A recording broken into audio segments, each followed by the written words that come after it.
चल झालं असं जाय असं दाखवत दाखवत जाय जाय असं जाय चल झाली हे चल जरा आता जाय जा जाय असं जाय दाबायचं काय चालू आहे सगळा दरबार घेऊन करतो धनगराच्या मेंढ्याचा कळप एक घेऊन फिरणं फार सोपं आहे. 100 मेंढ्याचा कळप घेऊन फिरणं सोपं आहे. जवळपास 2000 मुख्य प्राणी एका ठिकाणी घेऊन फिरणं म्हणजे सोपं आहे. एक लक्षात ठेवा. आज एवढा तरी मामाचा कारभार एका पालखीचा कारभार म्हणजे उपचारला दरबार आहे. तिथं सकाळ संध्याकाळ जवळपास तरी नाही म्हणत तरी 100 ते 150 लोक त्या मामाची सेवा करणारा वर्ग आहे. दररोज दिवस रात्र बाळूमाच्या संगतीमध्ये राहतो. त्या पाण्याचा विचार करत नाही, उन्हाचा विचार करत नाही, तापमानाचा विचार करत नाही. तो मामाची त्याने सगळं काही बाजूला, सगळ्या गोष्टी बाजूला ठेवून मामावर विश्वास ठेवून राबतो. कारण त्याचं कारणच असं आहे, अरे विश्वास नावाची चीज या मामापाशी आहे म्हणून या जगामध्ये आज डोळे झाकून त्याने जग जनार्दन त्याच्या पाठपुरावा करतो. आणि आपल्या भाग्यात तेवढं लाभतं ते आपल्याला लाभून घेता येत नाही. तुमचं आमचं दुर्भाग्य आहे. अहो ज्या आदमापूरमध्ये बाळूमामानं समाधी घेतल्या त्या आदमापूरमध्ये दर वर्षाला बाळूमाच्या मेंढ्या तिथं जावं लागतात. कारण काय? त्या मेंढीचं महत्व काय एवढं? अरे तुम्हा आम्हाला बाळूमाच्या मेंढ्याचं महत्व कळलं नाही, पण ज्याला कळलं त्यानं मामाच्या मेंढीला सोडलं नाही. एक लक्षात ठेवा. तुम्हाला आम्हाला वाटतं बाळूमाची पालखी गेल्या वर्षी आलती, यंदा कशी आली? पलीकडच्या वर्षी आलती, यंदा कशी आली? अरे हा बाळूमामा जग कल्याणाचं कार्य, या जगाचं गुत्त घेऊन या जगामध्ये जन्माला आलेला देव म्हणजे बाळूमामा. या मानवी कुळाचा गुत्त घेऊन निघालेला उद्धार करण्याचं कार्य आपल्या खांद्यावर घेऊन त्याने तो परमेश्वर उघड्यावर पसारा घेऊन निघालेला तो देव आहे. या कलियुगामध्ये या सृष्टीमध्ये काय करायचं, काय घडवायचं आणि कुठं काय घडवायचं नाही हे ठरवणारा बाळूमामा या सृष्टीमध्ये. कारण देवातला त्याने खरोखर ज्या श्री सद्गुरू संत बाळूमामा आपल्या मेंढ्या घेऊन फिरत होते. एक दिवस म्हणाले अचानक, कारण एवढी वेगाने एक वाऱ्याची दिशा आली आणि ते वाऱ्याची दिशा म्हणजे त्या वाऱ्याला दिशाच नव्हती अजिबात. चौकून ते वारं फिरत होतं. अरे वाऱ्याची दिशाच अजिबात नसल्यामुळं ते वारे पूर्ण तरी मामाच्या मेंढ्याच्या कळपामध्ये घुसल्या गेलं आणि त्या मामाच्या मेंढ्याचा कळप फुटल्या गेला. मेंढ्या 4 इकडे पळायला लागल्या, 4 तिकडे पळायला लागल्या, 4 तिकडे पळायला लागल्या, 4 तिकडे पळायला लागल्या. 4ही दिशेनं मेंढ्या पळत होत्या, धावत होत्या. त्या धावत असताना कारण बाळूमामानं कुठला न विचार करता मामानं त्याने धावत पळत त्या मेंढ्या जमा करण्याचं काम चालू केलं. मामानं स्वतः मामा मेंढ्या जमा करत असताना मामा आणि मामाची सेवेकरी मंडळी, हा बाळूमामा आहे ना, हा ज्या देवाला तुम्ही देव म्हणता ना त्या देवानं स्वतःहून मेंढ्या राखल्यात अगोदर, म्हणून त्याला देव पण आलं. हे बाळूमामा कधी तप करत बसलेला देव नाही, कधी जप करत बसलेला देव नाही.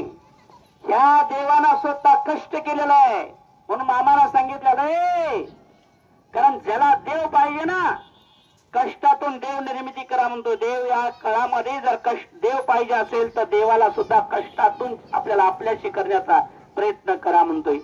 त्या मामानं कधी जप केले नाही, मामानं कधी तप केले नाही, मामानं कधी ह्या जगामध्ये कारण प्रवचन केलं नाही, मामानं कधी कीर्तन केलं नाही, तर मामा देव झाला कसा? मग हे प्रश्न प्रत्येकाला निर्मिती होतो. अरे बाळूमामा, अरे देव होण्याची गरज नाही. अरे स्वतः तोच देव आहे. ह्या सृष्टीला रचणारा आणि सृष्टी निर्मिती करणारा, निवारण करणारा आणि विनाश करणारा तो स्वतः असल्यामुळं कारण त्याला त्याने अजिबात आराधना करत बसायची गरज नव्हती. एक लक्षात ठेवा. कारण अनेक तुम्हाला आम्हाला संत, अनेक तुम्हाला आम्हाला आधी संत ऐकण्यात आहेत. प्रत्येक संताचं चरित्र आपण वाचू ना.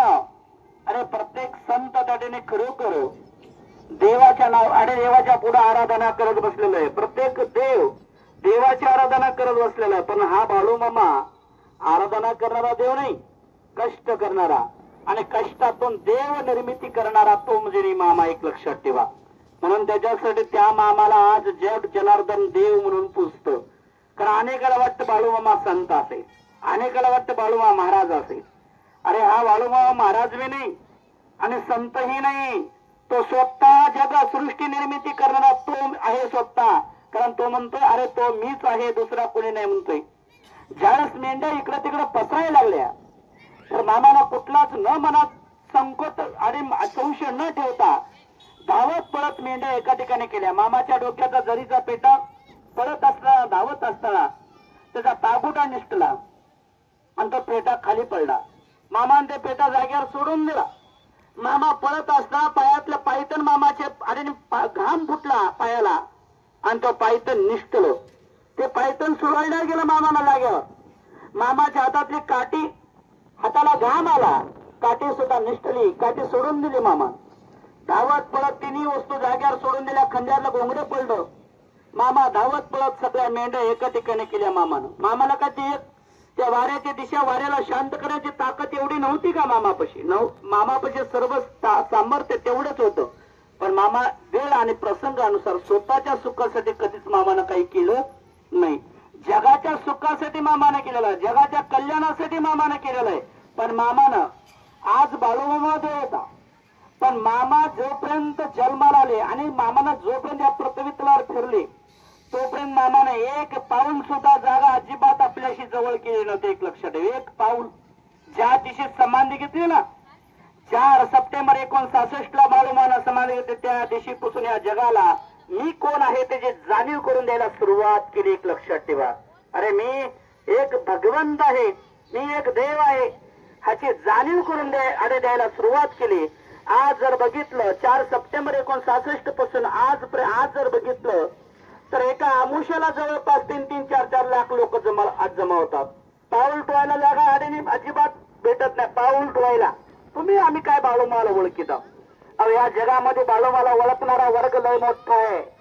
कारण तुम्हाला जरी बाळूमामा कळाला नसेल तर एक दिवस तुम्हाला बाळूमामा कळाल्याशिवाय राहत नाही. एक लक्षात ठेवा.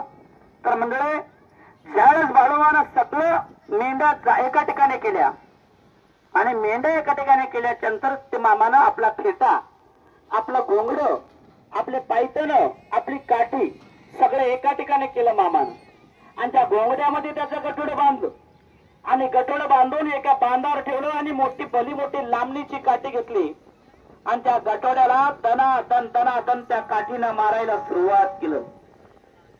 कारण त्यावेळेस मारायला सुरुवात केल्याच्या नंतर त्यावेळेस मामाचा सेवेकरी मामाकडे मामाला विचारलं, मामा त्या मेंढ्याचा तुला जे झाला, त्या मेंढ्या पळाल्या, त्या मेंढ्या जमा करायला तुला त्रास झाला आणि तुला त्रास झाल्यामुळे तू ह्या घोंगड्यावर, फेट्यावर, ह्या चपलावर तू ह्याच्यावर का राग करायला लागलास? त्याला काय कळतंय? त्याला काय जीव आत्मा आहे का मामा? आणि त्याला का म्हणून मारतोय मामा? त्यावेळेस मामा हसले, गालात हसले आणि गालात हसत हसत मामा म्हणतात, कारण निर्जीव काय आणि सजीव काय हे मला सांगायची गरज लागत नाही. कारण निर्जीवाला सजीव करता येते रे मला, आणि सजीवाला निर्जीव करता येतं, तो म्हणजे मी आहे. कारण त्यावेळेस मामानं सांगितलं, तुला बघायचं काय याच्यात जीव आहे का नाही? त्यावेळेस म्हणले खरोखर. कारण ते गटोडं सोडलं, त्या गटोड्यातून मामानं पायतन वर काढले, त्या पायतनामधून सळक धार पाण्याची धार लागत होती. पाणी काढत धार, आणि जसं एखादी चप्पल बूट आपण धुतल्याच्या नंतर जशी धार लागते तशी धार त्या चपलातून त्याने धार लागली. मामानं आपला जरीचा फेटा काढला. त्या जरीचा फेटा म्हणजे जसं आपण कपडे धुतल्याच्या पाण्याची धार लागतात तशी त्या जरीच्या फेट्यातून धार लागली होती पाण्याची. ज्यावेळेस बाळूमामानं घोंगडेवर काढलं त्यावेळेस मामाचे पूर्ण त्या ठिकाणी, कारण जसं आपण एखादी घोंगडे भिजल्याच्या नंतर किंवा वाकळ किंवा रग भिजल्याच्या नंतर तर त्यावेळेस म्हणजे जसं धार लागतात तशी त्या घोंगड्यातून धार लागली होती पाण्याची. आणि ज्यावेळेस ती काठी हातातून खाली ठेवली तर त्या काठीला सुद्धा पूर्ण वल्ली चिंब झालती. त्या काठीतून सुद्धा पाणी बाहेर निघालं होतं. कारण एक लक्षात ठेवा, मामानं त्या सगळ्या वस्तू एका ठिकाणी ठेवल्या आणि त्यावेळेस मामानं त्या भक्ताला विचारले, बघितलास का मी मारल्यामुळे किती रडतात ते बघितलंस ना? कारण अरे सजीव काय आणि निर्जीव काय? निर्जीवाला सजीव, सजीवाला निर्जीव करण्याचं सामर्थ्य माझ्यापाशी आहे. माझ्या मनात आलं ना मी काही करू शकतो, तो म्हणजे नेहमी आहे.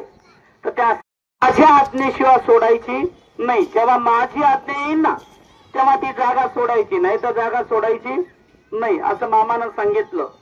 आणि तिथून पुढे मामानं खरोखर सगळ्या वस्तू जिथल्या तिथं मामानं फेटा बांधला, खांद्यावर घोंगडी टाकली पायामध्ये पायतन घातलं, काठी घातले. तिथून पुढं जोपर्यंत बाळूमामा होते ते तोपर्यंत मामाच्या डोक्याचा जरीचा पेटा कधी सुटला नाही, एक लक्षात ठेवा. मामाच्या खांद्यावरला घोंगड मामा जोपर्यंत होते तोपर्यंत घोंगड कधी निष्ठलं नाही, एक लक्षात ठेवा. पायातला पायतन कधीच त्या ठिकाणी घसरलं नाही. हातातली काठी मामाच्या आत्मेशिवा बाजूला सरकत नाटे ठेवत आणि मामा जिथं ठेवली तिथं राहायला लागत होती ती वस्तू, एक लक्षात ठेवतो म्हणजे मामा. कारण विचार करा, मामा आपल्या फेट्याला, आपल्या फेट्याला, मामा घोंगड्याला, मामा आपल्या काठीला, आपल्या पायतनाला आज्ञा देत होते आणि त्या आज्ञेनुसार त्या वस्तूला सुद्धा राहावं लागत होतं. तो म्हणजे नाही मामा. त्या मामाचं कार्य तुम्ही आम्ही करतो हे आपलं भाग्य समजा. कारण तुम्हा आम्हाला त्याने बाळूमामापाशी आलोय बरोबर आहे, पण आपण आलोय कशासाठी, काय म्हणून आलोय, आपले कोकर कसे सांभाळावं हे बी अजून कळत नाही. काय चाललंय का चाललंय, आलो का आलो. कारण मामापाशी एका प्रकारांचे लोक येत नाही, 3 प्रकारचे लोक मामापाशी येतात. ध्यानात ठेवा. हौशा, गौशा, नवशा. हौशा म्हणजे हौस करण्यासाठी, गौशा म्हणजे नाटक करण्यासाठी, नवशा म्हणजे देवाला नवस करण्यासाठी. कारण 3 प्रकारचे लोक बाळूमामापाशी येतात. मग आपण ठरवायचं कोण्या पंक्तीमध्ये बसायचं. 3 पंक्ती येतात, पण त्या 3 पंक्तीपैकी कोण्या पंक्तीत बसायचं हे आपण ठरवायचं. हौशाच्या पंक्तीत बसायचं का गौशाच्या बसायचं. दादा दर्शन रांग बंद आहे, बसून घ्या, चला पुढे चला. असं पुढं दर्शन रांग बंद आहे, त्या ठिकाणी जरा कळायला पाहिजे काय चालू आहे काही नाही.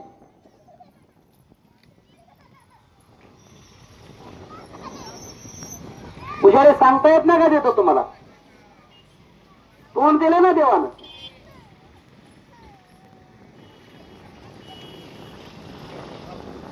तर मंडळी खरोखर ज्यावेळेस श्री सद्गुरू संत बाळूमामा मामानं तेवढ्यावेळेस मामानं थांबले नाही, तर मामानं सगळ्या मेंढ्या एका ठिकाणी केल्या मामानं. कारण त्या मेंढ्यामुळे मामाला त्रास झालता. आता त्या मेंढ्याला मामानं एक हिर बघितली, हिर, पडकी विहीर बघितली. त्या पडक्या विहिरीमध्ये डेरा होता. डेरा म्हणजे पहिल्या काळात डेरे होते. त्या पुराणी माणसाला माहिती आहे डेरे कशाला म्हणतात ते. आता ज्या लोकांना डेरे, मावशे आता काहीच नाही त्याने नंतर दर्शन घे, कधी पळून चालेल का, मनाला येईन त्याने करायचं. सांगितलेलं जरा डोक्यात ठेवत जावा.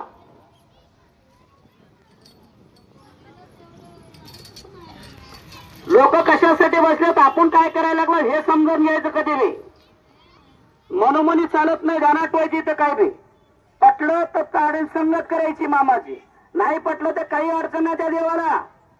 जो आला तो आनंदात म्हणतो, तो जो नाही आला तो बोंबलत गेला म्हणतोय. मला गरज नाही म्हणतो कोणाची. ज्याला माझी गरज आहे तो नीतिमत्तेने याव, रेषेमध्ये याव. त्या मामानं सांगितलेला हाय कोणाला म्हणलं तर त्याला हाव मी, नाही ना तर नाही. त्याच्यासाठी मी कधीच काही गरज नाही म्हणतो मला. अरे जगाला माझी गरज आहे, मला जगाची गरज नाही म्हणतोय. कारण त्या भगवंताची आपण सेवा संगत करायला लागलेलो ध्यानात ठेवा.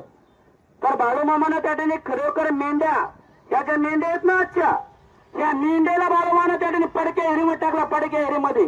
आणि त्या हिरीमध्ये डेरा होता. त्या डेऱ्यामध्ये मामानं सगळ्या मेंढ्या घालून टाकल्या. त्या पूर्ण मेंढ्याचं शरीर त्या डेऱ्यामध्ये गेलं. आणि फक्त इथं मुंडकं त्यांचं वर राहिलं, त्यावेळेस मेंढ्या ओरडत होत्या, रडत होत्या. त्या मामाच्या रागाच्या पुढे कोणाचंच काही चालत नव्हतं. कारण मामाच्या पुढे यायचं म्हणजे कोणाचे धाडस होत नव्हते, एक लक्षात ठेवा. त्यालाच बाळूमामाचे गुरु मुळे महाराज, त्यालाच मामाचे गुरु मामापाशी आले. स्वतः मामाचे गुरु आले. मामानं त्या मेंढ्याकडे पाहिलं आणि त्या मेंढ्या वरडायला लागल्या मामाच्या गुरुकडे बघून. त्यावेळेस बाळूमामानं त्या मामाच्या गुरुनं त्या मेंढ्याला सांगितलं, अगं बाई तुमचा मालक लय वाईट आहे.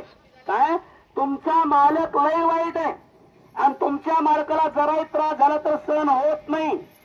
कारण त्याच्यासाठी त्या मालकाच्या आज्ञेत जर राहिला तर तो तुम्हाला सांभाळतोय आणि त्याच्या आज्ञेत जर तुम्ही नाही राहिलं तर तुम्हाला त्या संपीत ध्यानात ठेवायचं.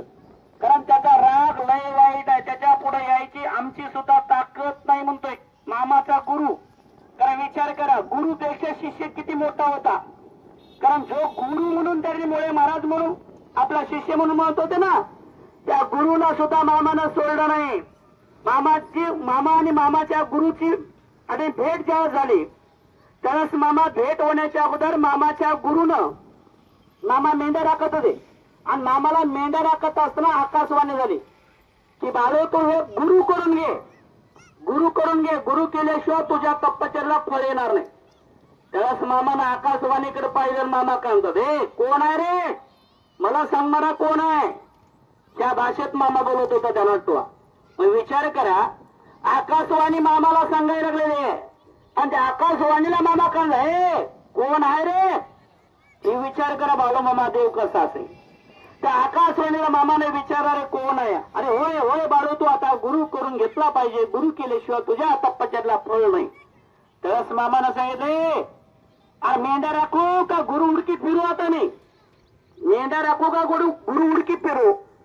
त्यावेळेस मामानं ठरवलं की गुरु आता करायचा, पण कसा करायचा. फुकट करायचा नाही, पण गुरु करायचा, पण कसा.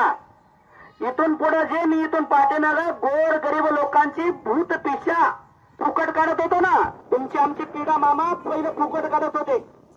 त्यावेळेस त्या मामाची किंमत, मामाचं महत्व कोणाला वाटत नव्हतं. त्यावेळेस मामानं ठरवलं, ज्या माणसाची विडा पिढा काढायची त्या माणसापासून ₹1.25 दक्षिणा घ्यायचा. फुकट काय करायचं नाही, त्याच्याकडून ₹1.25 दक्षिणा घ्यायचा. दक्षिणा घेतल्याच्या नंतर त्याच्या भूत पिशा करणी बाधा काही असेल ते काढायचं.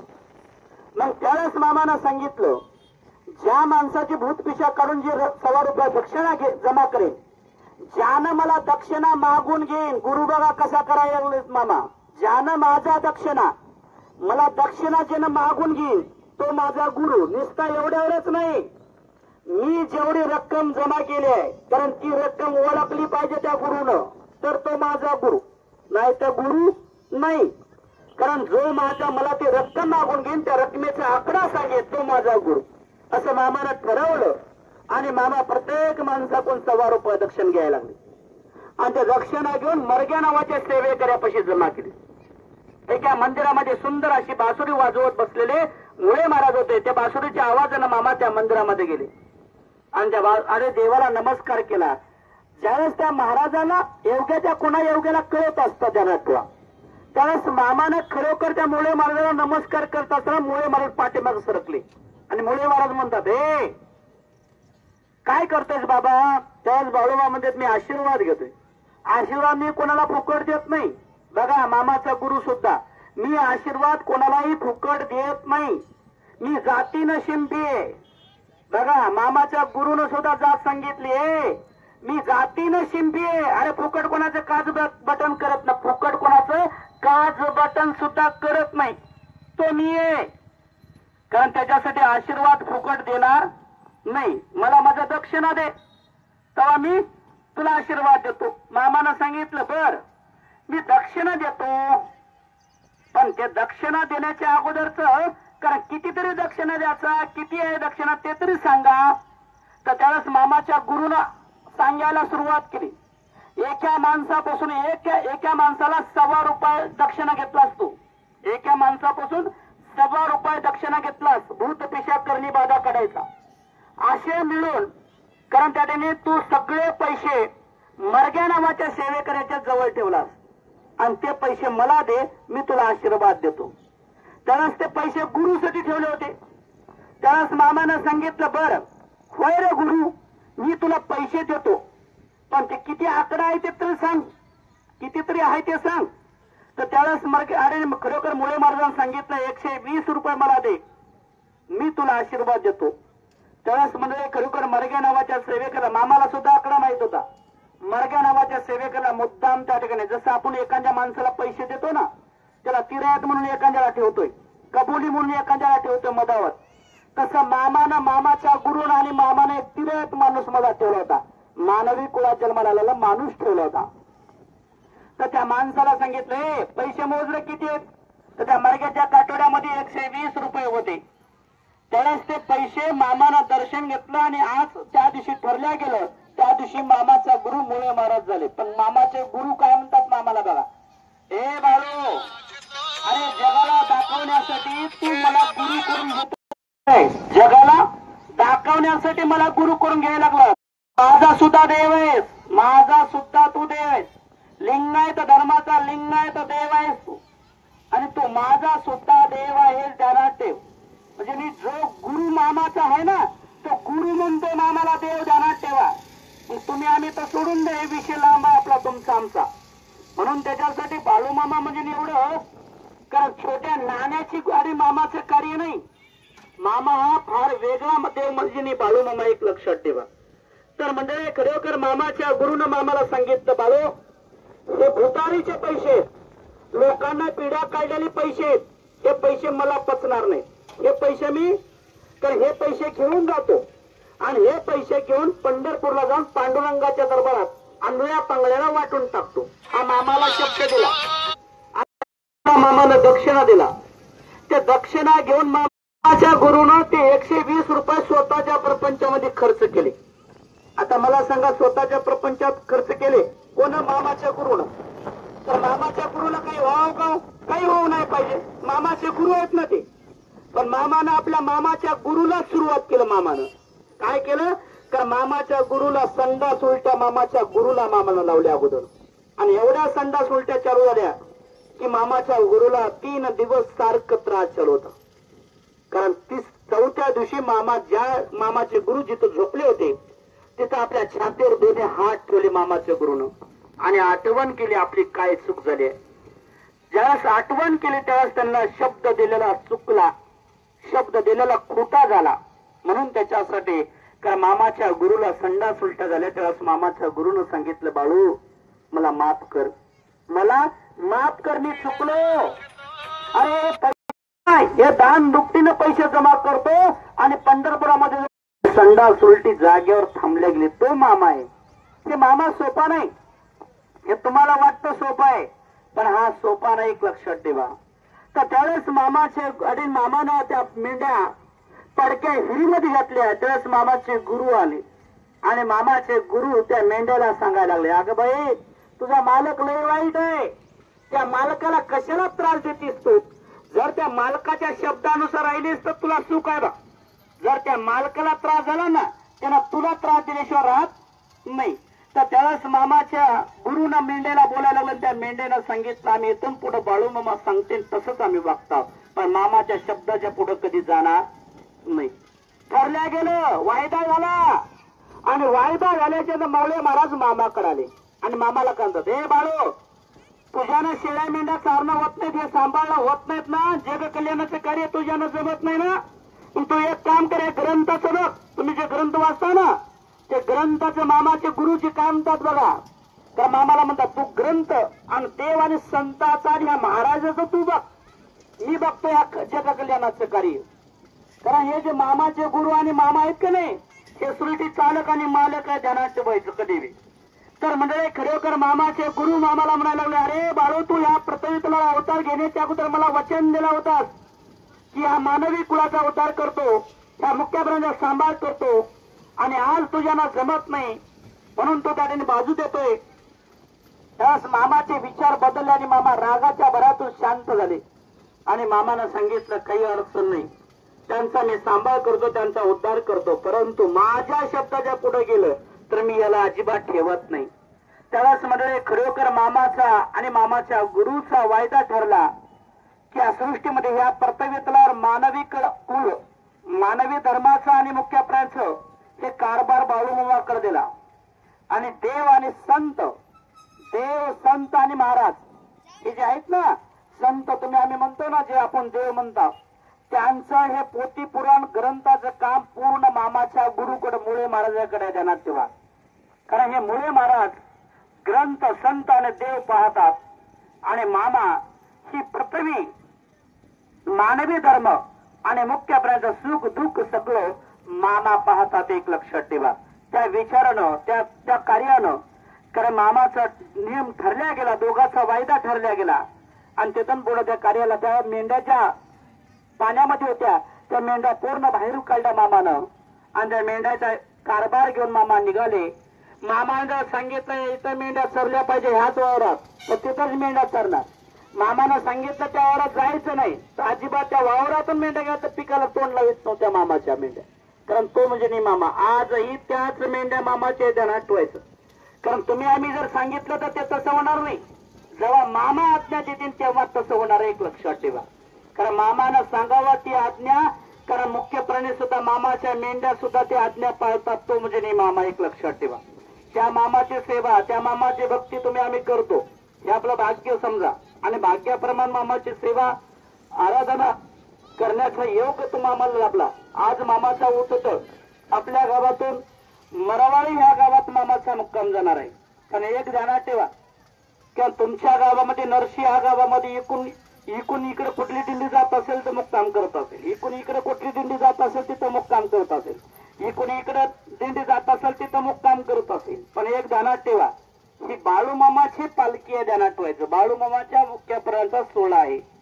कारण त्या दिंडी सोहळ्याचं आणि मामाच्या दिंडी सोहळ्याचं कधीच लागू शकत नाही. का लागत नाही त्याचं कारण सांगतो. कारण प्रत्येक दिंडी सोहळा महिना ते 1.5 महिना ते 2 महिने चालतो. 3ऱ्या महिन्यात दिंडी सोहळा चालत नाही, जिथून निघाला तिथं जाऊन थांबतं. पण हे बाळूमामाचं कसं आहे माहिती आहे का, हिवाळा, पावसाळा, उन्हाळा हे आता 3 ऋतू चालूच आहे. पण 4 सप्टेंबर 1966 पासून निघालेल्या ह्या मामाच्या मुख्य प्राणाचा सोहळा अखंडित चालू आहे. कारण तो अखंडित कधीच खंडित नाही, अखंडित आहे. त्या अखंडित सोहळ्याची, अखंडित देवाची आरती, प्रसादाचा लाभ तुम्ही आम्ही घेतोय, आपलं भाग्य समजा. म्हणून त्याच्यासाठी आज बाळूमामापाशी मी 5 रुपये खर्च केलं ना, अरे त्याला 100 रुपये देण्याची ताकद या बाळूमामापाशी आहे. मामानं सांगितलेलं आहे, अरे या जगात असा माझ्याकडे कोणताच नाही म्हणतो, माझ्याकडे कोणी येऊ शकत नाही म्हणतोय, की खाऊन बोडवलेला बाळूमामा देव आहे असा म्हणणारा भेटणार नंतर या जगामध्ये. अरे देणारा देव मी आहे, जगाला देऊन उरलेला देव म्हणजे मी आहे म्हणतोय. जगामध्ये पुरून उरलेला देव हा मी आहे. ज्यानं मला 5 रुपये दिलं त्याला मी 100 रुपये देतोय. ज्यानं मला 100 रुपये दिले कारण मी त्याला त्याने खरोखर मनापासून मी 500 रुपये देतोय. आणि ज्यानं मला 500 रुपये दिले त्याला मी 1000 रुपये देतोय. ज्यानं मला 1000 रुपये दिलं त्याला मी 5000 रुपये देत असतो. देणारा देव आहे मी, घेणारा देव नाही. आजपर्यंत देत आला म्हणून या जगात चाललेला आहे म्हणून माझं कार्य.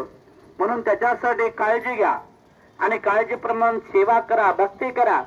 मामाची पालखी आपल्या गावात 2 दिवस घडली हे आपलं भाग्य समजा. कारण त्याने आपल्याला मामा कळणं फार कठीण आहे हो. आज काही कळणार नाही, पण एक दिवस बाळूमामा म्हणूनच बोंबलावं लागणार आहे आपल्याला. तुम्हा आम्हाला काय, तुम्हा आम्हाला बाळूमामाशिवाय पर्याय नाही. तुम्हा आम्हाला खंडोबा वाचवणार नाही का, बिरोदेव वाचवणार नाही का, त्याने महादेव वाचवणार नाही का, मारुती वाचवणार नाही. हा फक्त एकच अवतार वाचवणार आहे तुम्हा आम्हाला, तो म्हणजे बाळूमामा. बाळूमामाशिवाय पर्यायच नाही या जगामध्ये. एक लक्षात ठेव, प्रत्येक देवाच्या नावाखाली राजकारणामध्ये आणि त्या देवाच्या नावाखाली राजकारण चालेल जगामध्ये. राजकीय लोक त्याच्या नावाखाली राजकारण करत बसतील, पण बाळूमामा एकमेव देव असा आहे की त्याच्या नावाखाली राजकारणच करता येत नाही. कारण तो म्हणजे मामा. त्या मामाचं कार्य आपण करतो. एक लक्षात ठेवा, राजकीय लोकांना सुद्धा जर बाळूमामाच्या नावावर राजकारण केलं ना, त्याला मुंडीवर उभा करतो.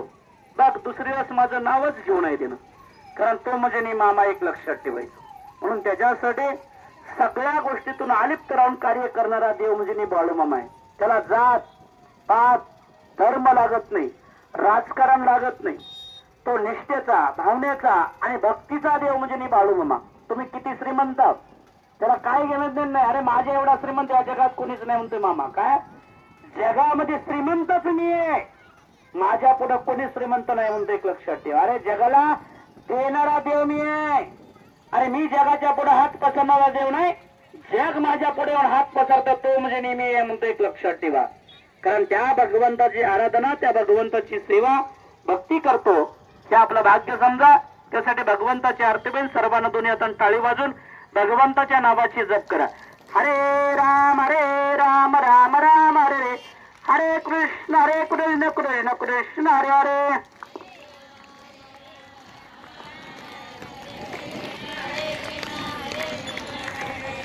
चला, अशा पंक्तीचे अन्नदाते व आरतीचे मानकरी 5 जण आरती धरण्यासाठी देवाच्या समोर या. ज्या महिलांना आरतीचा ताट आणलेला आहे त्या महिला सर्व महिलेच्या पाठीमागे जाऊन एका रांगेमध्ये उभा राहून जागेहून आरती करायची.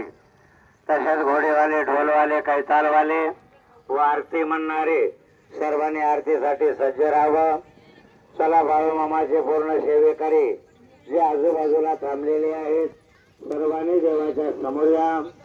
जो कोणी भावी भक्त गावातून आरतीसाठी येत असतील लगबगीचे असो आणि दोन्ही हाताने टाळ्या वाजून भगवंताचं चिंतन करा.